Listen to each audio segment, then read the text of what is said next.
Welcome to the Game of Risk, everyone. I am your host, OliveXC. I am a top Grandmaster with over 1,000 hours of experience in this game. Today, I have an exciting new series to share with everybody here. We are starting a new series called Tutor Tuesdays, where we take a member of the Risk community and we go step by step through their game, walking through what they did well, what they can improve, and how they can get better at the game of Risk. So I hope you come along for the ride. And if you like this video, make sure to like, subscribe, and comment for more content just like this. Today's video is a progressive game on the Japan map. And I have a very special guest to talk about this video with me, which is Mallorie Lynne. So welcome, Mallorie. Hi, Olive. Thanks for having me. Yeah, do you want to give the audience an introduction to yourself? Oh, sure. So I've been playing Risk since March, and I also have a YouTube channel called Poorly Played Risk. I'm sure Olive will link it below, and I started that in May. Been having fun with YouTube. It's a really good time. Yeah, and what rank are you, just so the audience is aware? I am currently a master. I think I'm in the 8,000s right now, which is the highest I've ever been. Yeah, so you are very, very close to the Grandmaster rank. So hopefully, a little session like this will help you get to that next level. We'll see. I'm taking a screenshot the moment it happens because it will be gone very quickly. Don't be surprised. You're doing some great things in the community, and that's why I wanted to reach out to you, because I think it's going to be so much fun to be doing stuff like this. Oh, totally. Yeah, but looking at this game right here, and I'll just pause for a second because we saw some initial moves taking place. When you saw your initial setup, and I'll just go back a tiny bit here, to your move right here when you were kind of placing your troops. The first thing I like to ask myself is, what do I think each player is going to do, and what is going to be their endgame strategy? So we have a pink player, we have a bot, and we have the yellow player. So the first thing I'd like to ask you, Mallorie, is what do you think the pink player is going to do, and what's their overall strategy going to be? So I think in looking at the beginning of the map, it looked like pink was really heavy in the bottom left corner. And so what was interesting, and I'm not sure if you've gotten to this yet, is where they place is much higher. Yeah, they place on the right-hand side. Which makes sense, right? This is a prog game. But they have a nice 6 stack there in the middle. They have potentially even a nice play for that little 2 territory continent because of the blizzards. The Shikoku area? Yes. And yeah, very famous continent. This was my first time ever playing Japan. So the first thing I'm doing is trying to see what the continents even are, because I had no idea.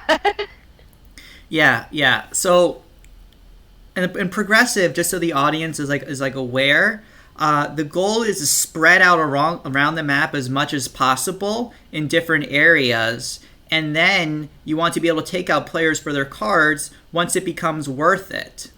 If you can hold a bonus safely, you should try to do so.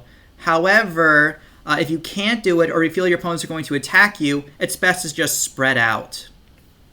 So I like kind of what the pink player is doing, spreading out on the right-hand side, because that's kind of all they had in that area.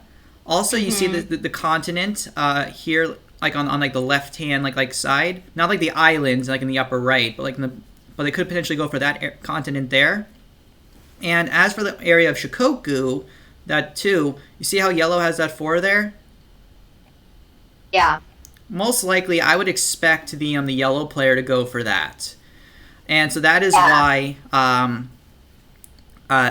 think the pink player was right not to go for it. Because if they attacked your 2, all they would do is have the pink player attack and get the attacker's advantage. Yeah. The other thing I wanted to ask you in your initial move is how you place down your initial troops. So I'm just going to go back a tiny bit right here. So we see right here you're thinking about how you're going to draft your troops. So what I'm thinking about this here is you're nowhere at all on the like the left hand side, or right besides this 1-3 on like the islands right here. This 2 like in the corner like in the continent, and then again you're mostly located on the right hand side. So Yeah, yeah, I'll let you this talk. being a 3-player game with the bot, somebody didn't ready up, I believe, is what happened. My 3 in between, sandwiched between yellow, I was like, well, that 3 is gone.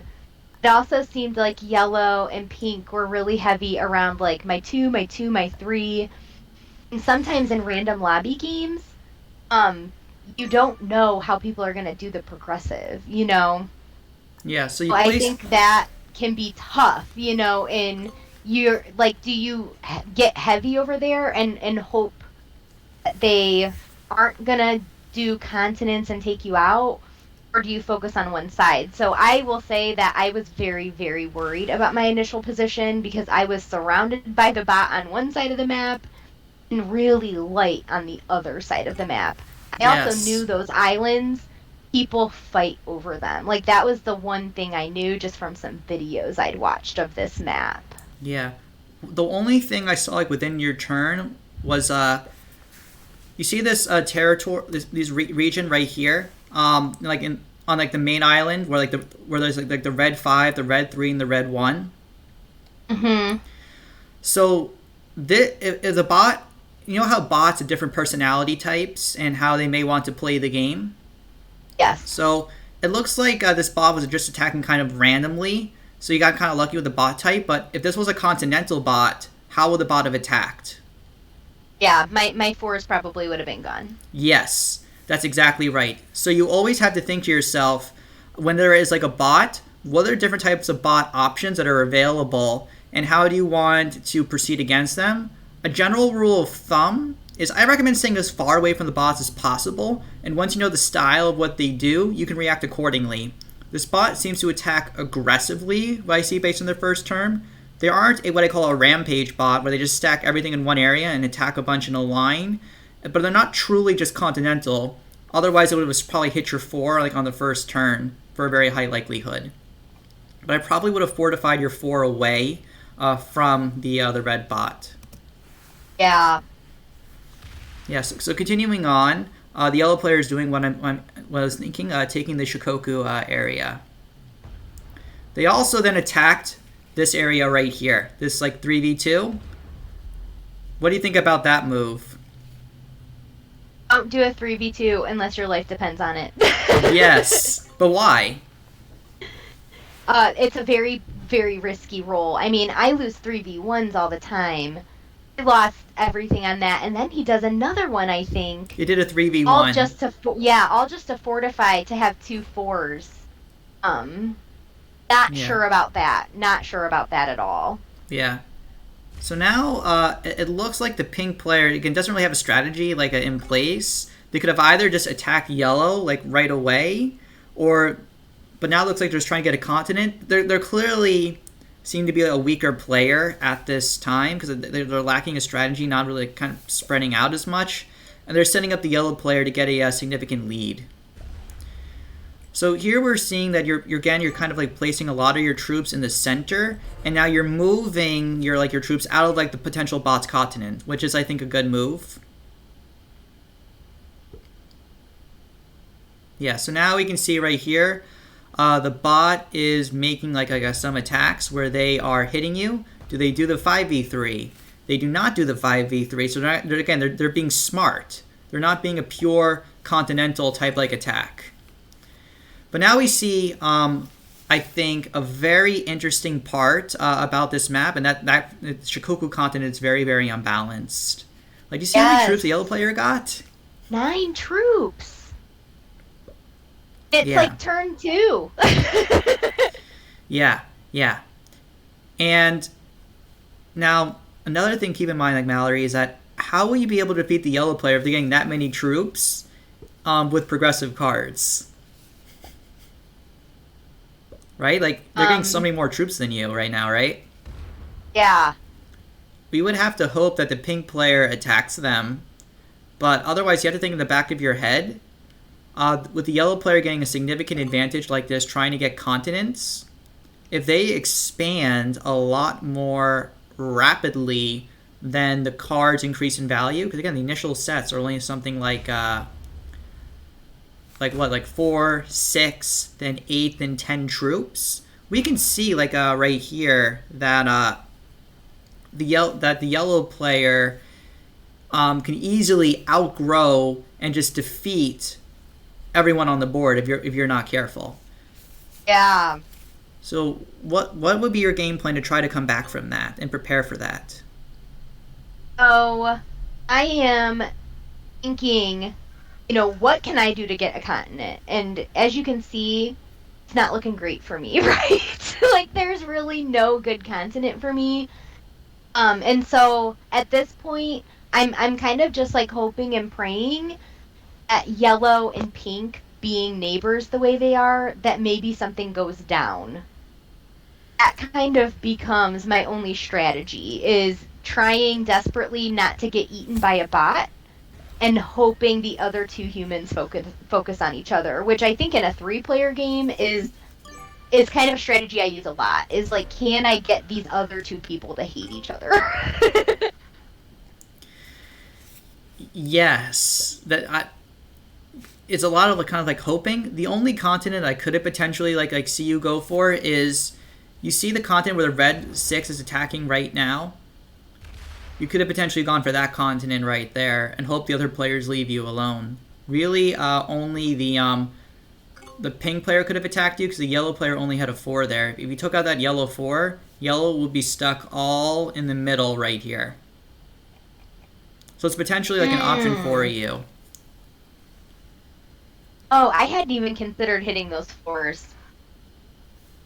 Yeah. You're right about that. Because think about it, if you had hit the that 4 very, very early on, the yellow player would be leaving you completely alone right now. Like, thankfully, they're already doing it. But if they were a smart player, they could have put all their troops on that island right there, stayed very spread out, and then they would get a huge bonus of Shikoku, be able to attack everywhere around the board, and be ready to take you out and being spread out. They basically they would just dominate the game at that point. Yeah. I sometimes worry about hitting bigger stacks, and a 4 is bigger in the early game. Yeah. You worry about making an enemy sometimes, is my concern. Yes, of, being overly aggressive, because that's happened to me before, where like turn 2 somebody's hitting your 4 stack and you just go into a rage, Yeah, so if you're doing like a 7v4, I agree. It doesn't happen to you, Olive, but it does happen to me. I know that you don't go into rages because you like to win games. Yeah, keeping the emotions in check is key, right there. But if you did like an 8v4, one thing I like to keep in mind is that how would the yellow player retaliate against you if you were to take out that 4? That's true. That's very true. Like, I'm already so stuck in this corner regardless, right? Yeah, and the yellow player would have to go through the red player and the pink player a little bit to get to you. It's just not worth it for them. And clearly, the pink player and the yellow player are attacking each other a lot. They're being antagonistic towards each other. So if you took out that 4 right away, it just gives you a lot more kind of options to, as the game is developing, make sure they only keep hitting each other. And then maybe you can then eventually expand, get your own area, keep the bot in check, and get ready to potentially take a player out when it's favorable. Because clearly, the yellow player is taking advantage of the very overpowered bonus of Shikoku and using that to get an advantage at this time. Yep. So right now the pink player is just getting destroyed right now. And there is really nothing that they can do about it. The yellow player could have gone for the those island continents, but they chose not to. I frankly think that's a good decision by them because they're protecting the pink kill. Yes. At several points in this game, I am desperately seeing that I just can't kill anybody, which is so important and progressive. Yeah, see? Yeah, if the yellow player was smart, all they'd have to do is just guard a pink in the bottom right there, leave most of their troops up on the upper right-hand corner, and then defend their Shikoku continent as much as possible in the middle, and they would just have a dominating lock on the game. Yeah. So we can hear you see that you have a set. And you do a great thing that a lot of new players don't do, which is like you're not trading it in. And why is that a good thing to not be trading in your cards? Because the early sets are so worthless. Yep. Oh, Olive, if you watch my videos enough, Ah, you I actually trade do early trade a in. lot. Oh my Yeah, gosh. I think I trade on 4, and if you see my troop situation, like I get scared.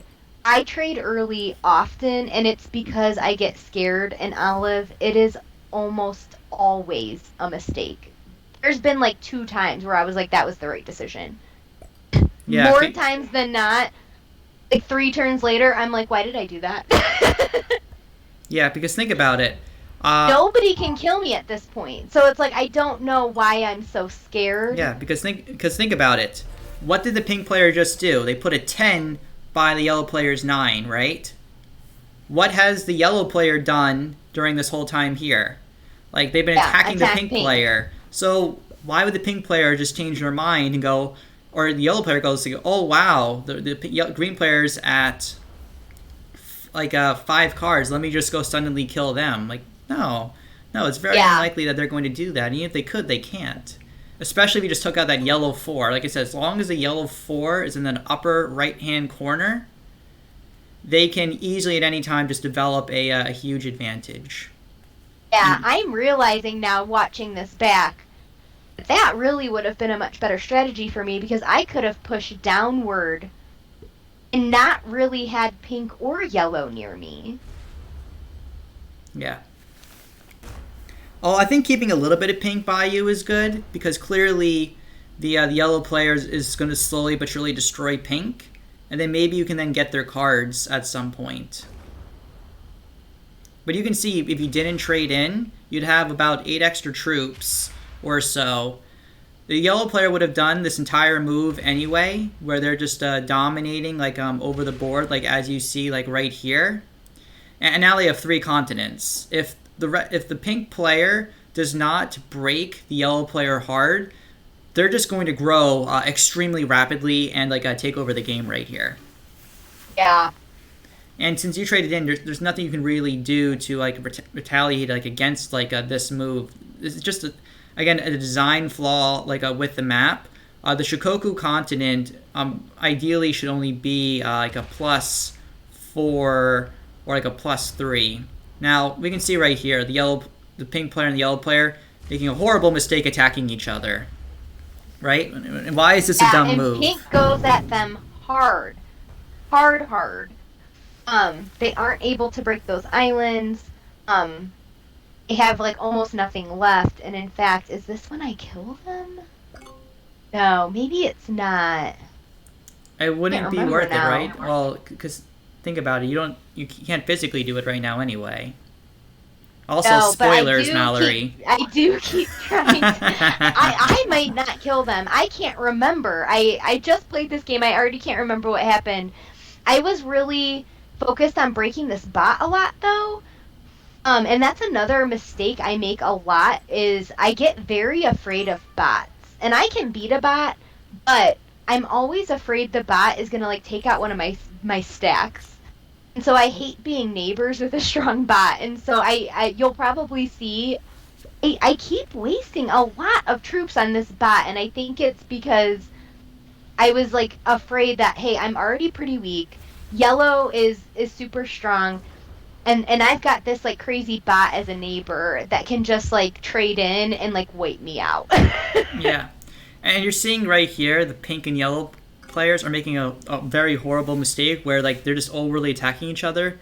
The yellow player had the continent of Shikoku and look at how many like more or less troops the yellow player has in you. Only 4 more troops. Right? Yeah, and they were so strong at one point. Yeah. And I will say this is a mistake I see other people make a lot of you know you have a bad neighbor, you know you have this person who hates you. You keep trying to take continents right next to them. And you actively defend those continents. Like, that's just a recipe For disaster. And Yeah, again, for losing like 6 stacks when you need them so desperately. the only thing you have to do is take out that yellow 4 in the upper right hand corner. And then, Do I do it yet? No, I don't. And yeah, I'm not even sure if I saw that, Olive. that's the biggest thing. If you can hit your opponent in a way where they can't go back and hit you, you get a significant advantage here. And now, I think we get to one of the key moments of the game, and let's talk about this a little bit. I'm going to pause here. Do you go for a kill on the pink player here, or should you? Well, you know that it's 3 human players. You know that pink and yellow have been fighting a lot, but I also see that pink is super weak. Bots don't usually kill people. Like, bots will kill people by accident, usually. Like, they don't seek a person out to kill them. Yeah. I think at this point, I am thinking, if I don't kill pink here, yellow almost certainly will. And so I think my choices were take out the yellow 4 and protect pink or kill pink. But you also know that with 4 cards, the odds are in pink's favor that pink could have a trade if they make it. And so I think this is kind of like the math I'm doing at this point is you look at the turn order and you see that red could potentially hit pink even harder, making the kill very easy for yellow. Now, the kill is only easy for yellow because I left that 4 alive. So I think if I take that 4 out, maybe pink makes it, maybe pink keeps hitting yellow. Yeah. But I think, want those 4 cards so badly because I had traded early and kind of mess myself up because of that. So like now I start getting like very desperate and hungry for cards. That happens to me a lot in progressive where I start getting very hungry for cards because I trade almost as soon as I have you traded it. early. Because if you traded a little bit later, the pink player would have probably had 2 less troops, and you would have had about 4 or 6 more troops. Right. These little things kind of add up right here. The other thing is like, let's get down to the actual nitty gritty of the math. What is the value of, and then like, because you kind of give your explanation of kind of like a feeling and is it worth it, like, or not. But what's great about Risk is that it's a very mathematical based game. If we are able to think through how many troops we lose and how many troops we gain, we can kind of and it's something like progressive, objectively come to a conclusion if it's worth it to go for a kill or not. So my question to you is, what's the value of a set right now? Oh, good question. I feel like I even just looked at what my set was. Everybody traded in I once. want to say it's 10? 12. 12. 4, 6, 8, 10. 4 trade-ins. The 5th trade-in is 12. All right. 12. So what's the value of each card cards. worth? Yes. Oh, 12, which means the value of each card is worth 4. The value of each card is worth 4. Yep. So what's the value of the pink player right now for their cards and worth of their troops? So he has 10. So that's potentially mathematically okay. I will say I'm a little bit proud of myself that I figure out that I have just enough to kill him without having to use my wild. Yeah, but what's the value of the pink player's cards? So pink has 4 cards, which will give me another trade. 4 divided by 15. Math, Olive, this is math I can't do. Yeah. Well, so we're not doing like a prayer. Here's what we do, right? So the value of each card is worth 4 troops, right? Because a set is worth 12. So 4 times 4 is 16. The pink player has 10 troops left. So the cards are worth more than his troops. All right, but now what's the path to kill the pink player? How would you do it? I have to go through the bot. Yeah, and how many troops does the bot have? So that's a 4 I have to hit. I think there's one more place I have to hit the bot.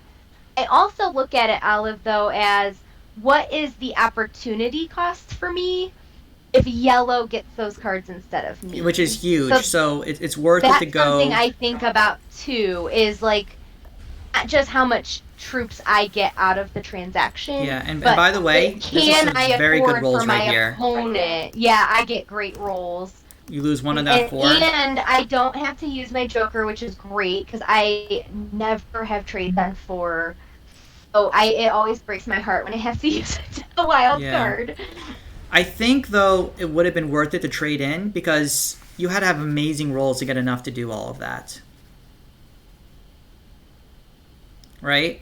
You see, like Yes. if you failed those rolls, yellow just takes the game right there. You had to get very, very lucky for that Yeah. to work. Totally. I would have traded in to be safe because you're getting like one trade in anyway. You're gonna be at and remember you're gonna be at 4 cards, right? So you're getting another guaranteed trade in the next turn anyway. So the wild doesn't really help as much, and it's just giving you more safety for the kill. Now, That's this true. That's really true. so it's worth it to go for the kill, even though going through the bot 4. But I would have traded in. Make it a for sure Yeah, thing. yeah. Now another critical moment of this game. So we noticed that you put all of your troops up in the upper right hand corner. Why did you decide to do that? And then you also attack the Oh, bot. so I break the bot because again, the bot is huge at this point. I have been in very stubborn games where the two humans are hitting each other just to have the bot win. And I just kind of hate that. And I know it doesn't matter, especially when they've been a bot the whole time. But it kind of drives me crazy. So I break the bot because I'm hoping the bot keeps focusing on finishing his consonants. I'm kicking myself now that I'm leaving that 4 in the corner alive. Like now that you've pointed that out, it's like all I can look at. Yeah. So But I'm also hoping that the bot, since it has that other consonant, it's strong and kind of traps yellow down there. yeah. So I would consider this a 1v1 situation because as long as you're able to get cards in progressive, I think you can defeat a bot at any time. Yeah. So in a 1v1 situation, the most important thing that you can do is you want to hit the other player as much as possible. You were very lucky that the red bot hit the yellow player, and you continue, and then the red player hit the bot back. But here you're turning in your set right here, and now like you're kind of just attacking like a little like the red bot. And let's see, now you are attacking the red bot here, and now you're finally taking out that 4 because again the yellow player could have easily put troops there at any time. That was I think the most important mistake of the entire game. But Yeah. you weren't breaking yellow's continents. That's the most critical thing you can do in any 1v1 situation. You want to ignore the bot as soon as possible, and you want to only hit the yellow player, breaking them as much as you can with the attacker's advantage. Because by only giving them all those extra continents and troops, you're only giving them the opportunity to hit you back in order for them to get a significant advantage. I think this part right Yeah, here is the that was biggest a mistake huge you made. mistake. That was a huge mistake because I've got 50 troops. I could have plowed that whole 28 right into Yeah, them. yeah. If you just hit yellow as much as possible, right there, they would have been down like 10 troops, or so. You would have had the majority of the map. And now look, now they're trading in with a much bigger troop load because they have those extra continents, and now they can Yeah, attack you for the attacker's advantage. If you can attack someone, you do it because you are yeah, more likely than not to get lucky or have like a more favorable trade. And maybe every once in a while you do get unlucky with the attack. But if I was yellow right here, I would just slam everything where they put like their first 15 and is now attacking you, and I would just like hit you as much as possible and clear you out of this area and force you to go through like the bot in order to hit me again. And again, that's just a mistake like on their end by doing that because now they're just like entrenched in their position. They're having like they're just gaining more troops than you, and like look, now they're having a significant lead. And now you're just kind of breaking the bot. Like, you're getting like a little bit of troops with your one continent, but if you would just attack like the yellow player right here, like the last turn, you wouldn't be kind of like in this kind of pickle where the yellow player just has this huge lead in troops. At any time, they can trade in, smack your 30, get the attacker's advantage, and you're just going to be in a very tough situation. Yeah, and it's funny to watch your. I highly recommend recording videos for anyone who wants to get better. I get so many insights into watching my games back. It's interesting to me that I am playing so passively. Yes. Like, totally to my own detriment. I am playing so super passively here, and like watching it now, like I don't understand why I was doing that. Like Because you're this afraid is of the like bot. confusing to me. Yes, and it's because I'm afraid of the bot. That's 100% accurate. But you shouldn't be afraid of the bot. This bot, because remember the very first thing I mentioned at the beginning of this video is how do bots react and then play accordingly. The bot is attacking kind of haphazardly in an aggressive type format, getting contents if they can, but not prioritizing it. Right. So here you got a set, and like right here, what do you think you should do? I think I should put everything on my 30, and I think I should plow into yellow. Yes. I somehow do not think that's what I do, though. Yeah, you're just putting more troops defending your positions, and again, Yes. the yellow player. Oh my god. Yeah, if you just kind of like went into yellow and hit everything as hard as possible, you could have potentially like killed them or made it so the red player could then go and kill them. Right? If they only had like a couple of troops left. And Yeah, then you could have easily man. defeated the bot in a 1v1 scenario because all you had to do is get one card per turn and you would be fine. Because the bot would only make about 3 or 4 attacks per turn. Look, you can see right there here how much a bot's attacking. Yeah. Just 3 attacks. It'd be so easy, and you have all these continents, you would just have to get one card and you would be fine. Because bots, if a player is very, very low on the number of troops that they have, they'll easily take out another player. So again, another missed opportunity. And now the yellow player trades in, and if I were them, I'd hit your 60 as hard as possible. I remember this point in the game, and they had that trade on 3. Like, I was, like, heartbroken. Like, it's at this point, I have, like, nothing left. Like, I think at this point I was just like, oh my god, I'm done. I'm absolutely done. Because they did exactly what you said they should do, and it was the absolute right move. Yep, and again, they have all those continents. They're And just they know I can't have cards.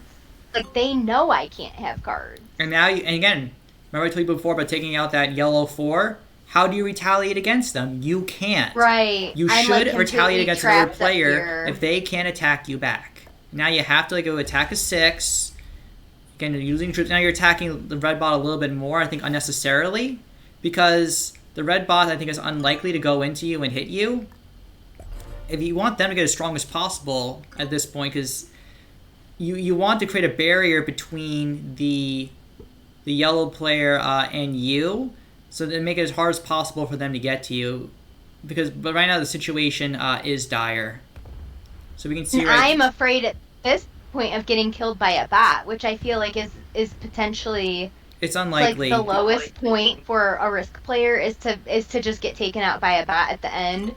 Don't be afraid of bots, Mallorie. Be the human, not the bots. I'm like trying to like keep the bot off my continent because I'm like, this continent is all I have left. I have to keep it. I'm also afraid of getting trapped, right? Yeah. Like I have so little left that I also don't want to end up getting card blocked by the bot. So I try to migrate down where the bot has less so that I have some places where I can continue to get cards. And then you can see like yellow starts to get a little bit card blocked by the bot. So now they have to start hitting bigger and bigger stacks to get cards. But the yellow player is getting all these extra troops per turn.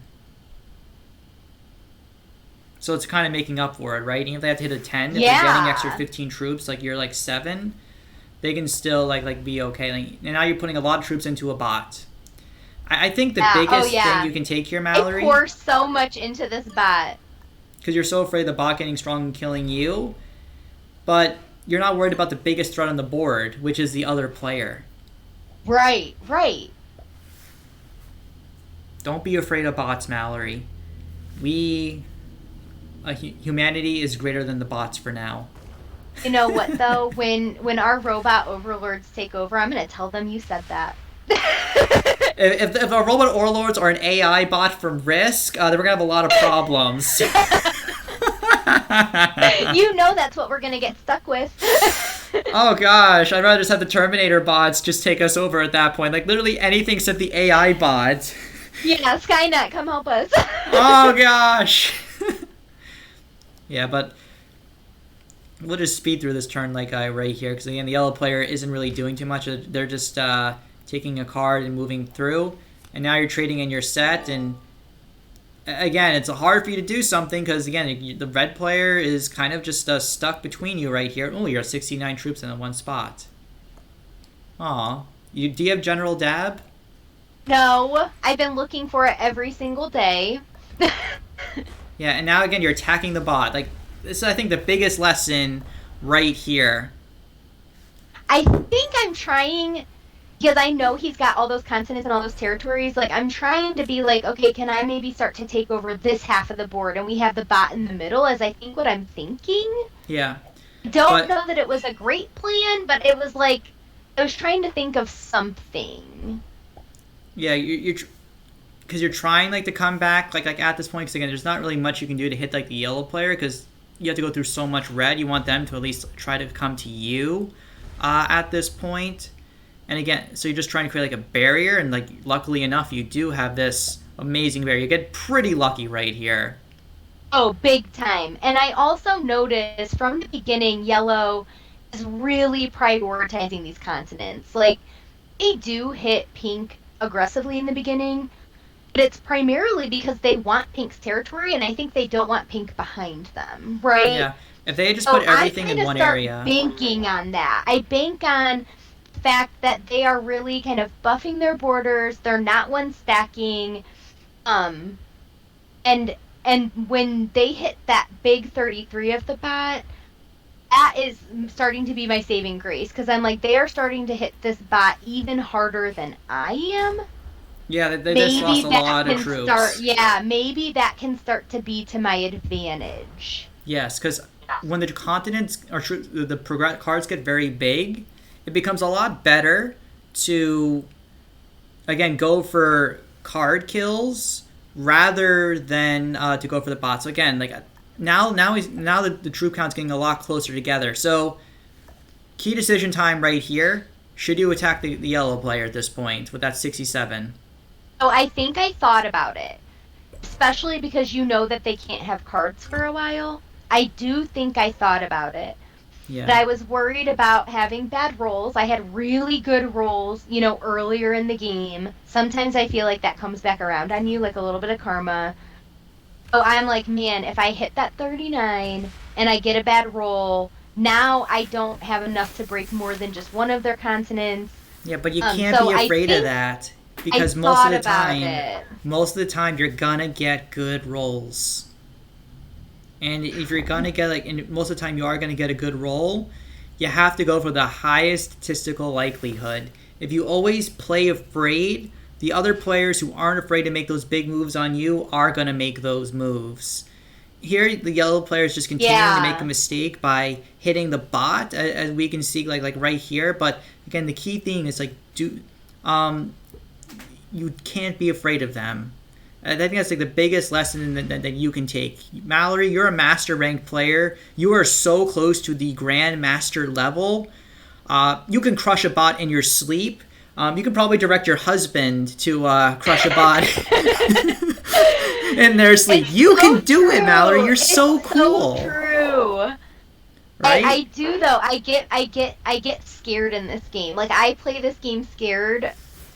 Primarily, it's like my number one, the number one tool I have in my toolbox is just to be terrified.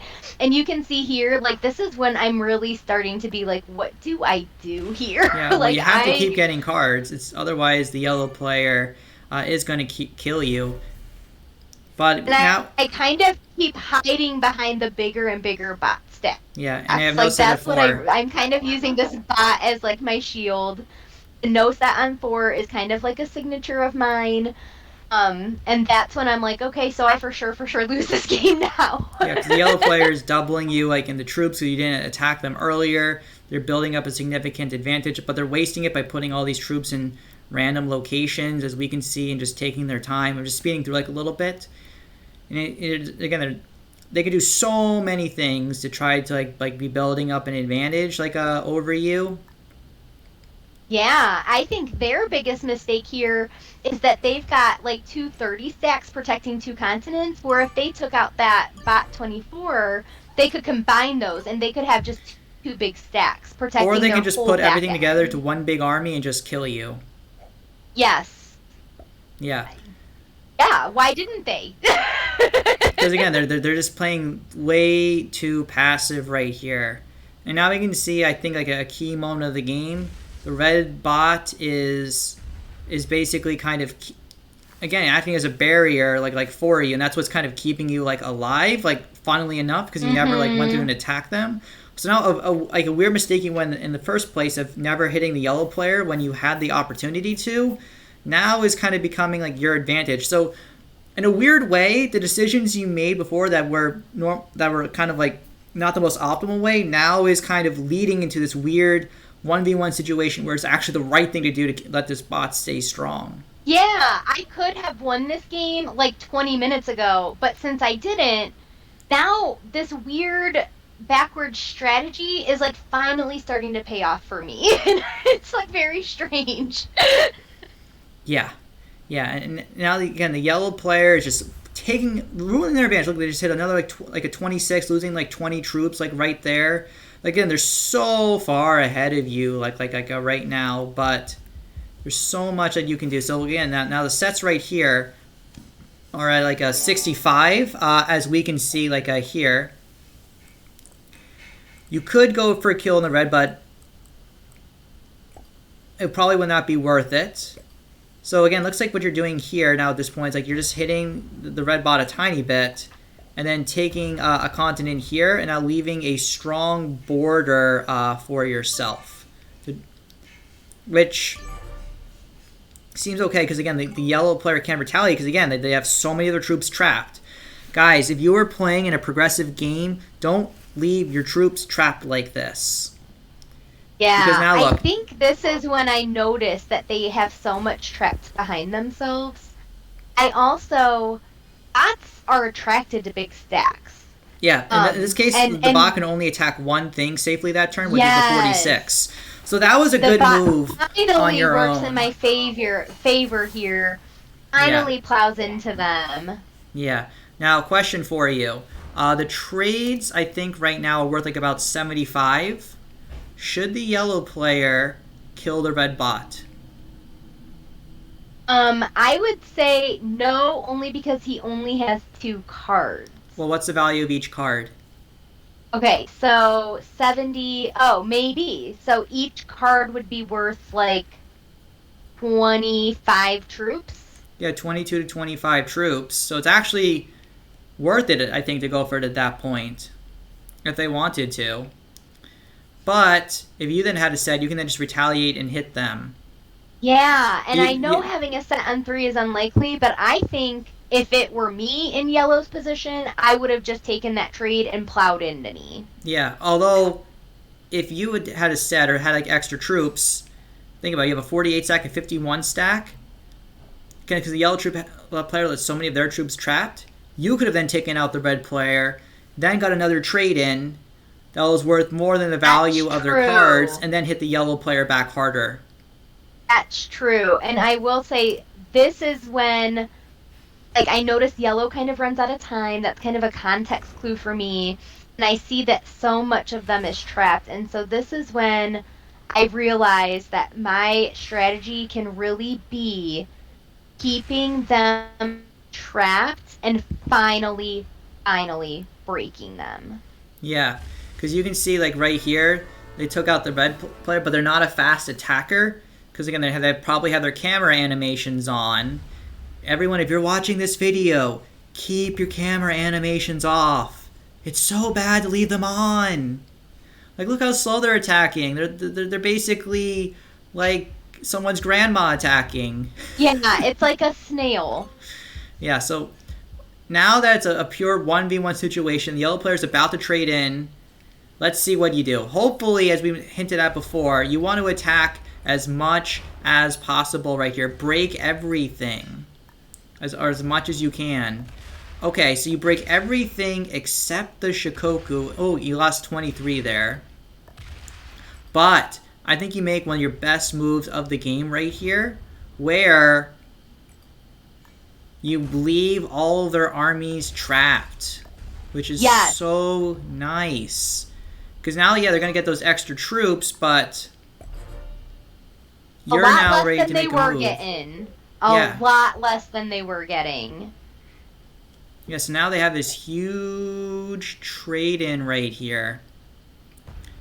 But they can't get to your 52 because they can't attack fast enough. So we can see as they go through the turn, I'll just speed up a tiny bit right here. They're just attacking a lot. They're trying to get towards your 52. And look, they lost 3 troops right there.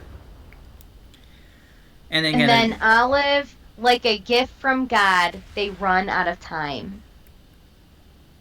That was so lucky for me. They run out of time right there at like the last second. Yeah, because they're trying to get to your stack. And if they just left camera animations off, they would have hit you and they probably would have won. Like, you were so close. And now you trade in, and what should you do here? I hit their big stack. I don't know what you're gonna think about that though. That's the correct move to make. Although I would have probably put everything there to hit it like right away and just go because they're all on the line right now. You're spreading your troops. Yeah. Since I know that they've got their tiny stacks completely locked, I think I'm thinking at this point that I can keep those locked and then take the whole rest of the board. Yeah. Also, small pathing mistakes right here. Your 4 could have attacked. Yeah. Oh, yeah. This is the first time I played this map. I do like this map, though. This map is kind of fun. It's a little imbalanced, but has its right things. Also, you can see you never had to break off into 2 armies. Everything could have attacked in one line before, as you can see. Okay, yeah, true. But that just kind of comes down to like experience. I may have even gotten a better roll if I had not broken into. Yeah, but you can see right now, like, you're going to be getting a lot of troops. Oh, you're at 69 troops. Nice Gotta number. get that dab. SMG, help me out here. It was available. It was available a couple weeks ago. Yeah, but now you're just getting a lot of continents. I've been looking every day. You could have potentially, because you know it was a 2 border right here, split off your troops like a tiny bit. But again, like at this point, it's just about who gets like the first kind of big trade in and can hit the other, because you clearly have the speed advantage over them.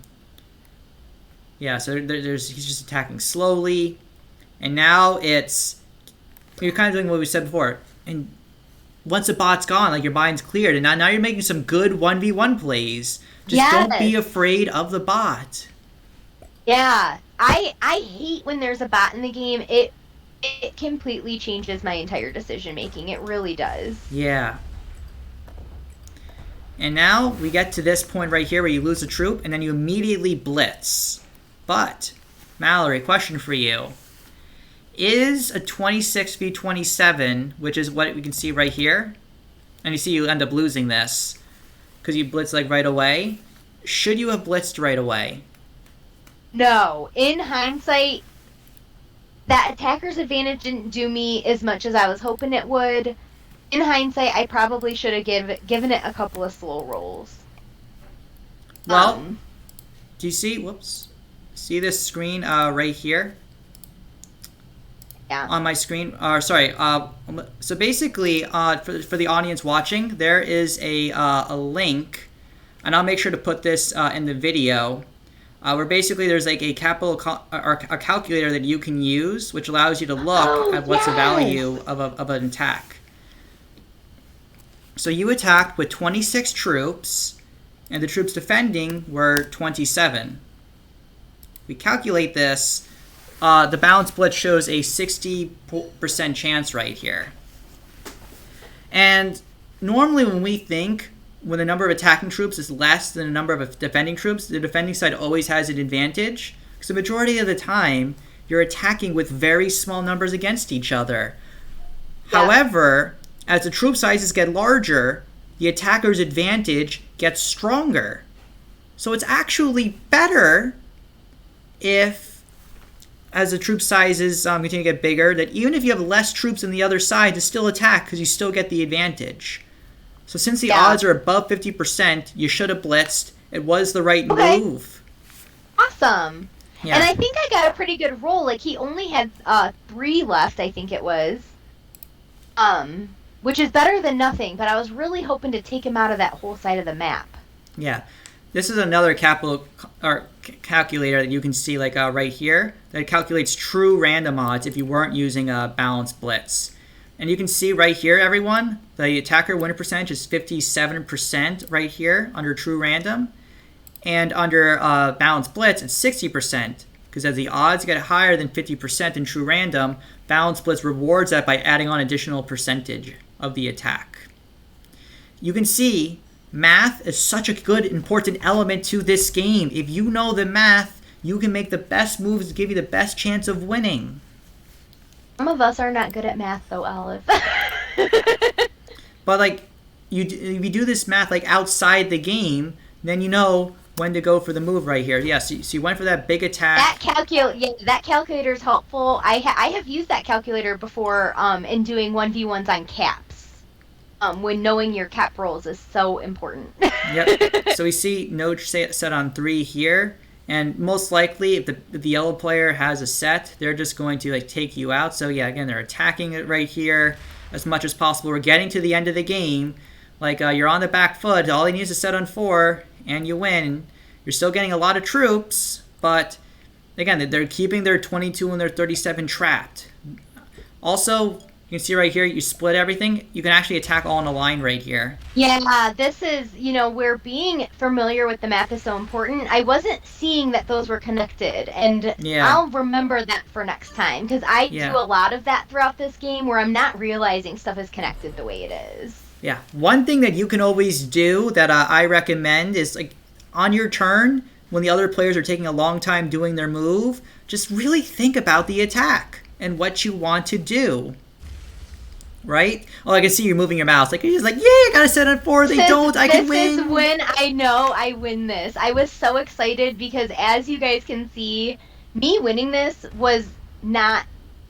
Odds were not great, right? Like, it was very improbable. I won this because yellow made more mistakes than I did, but I made a lot of mistakes.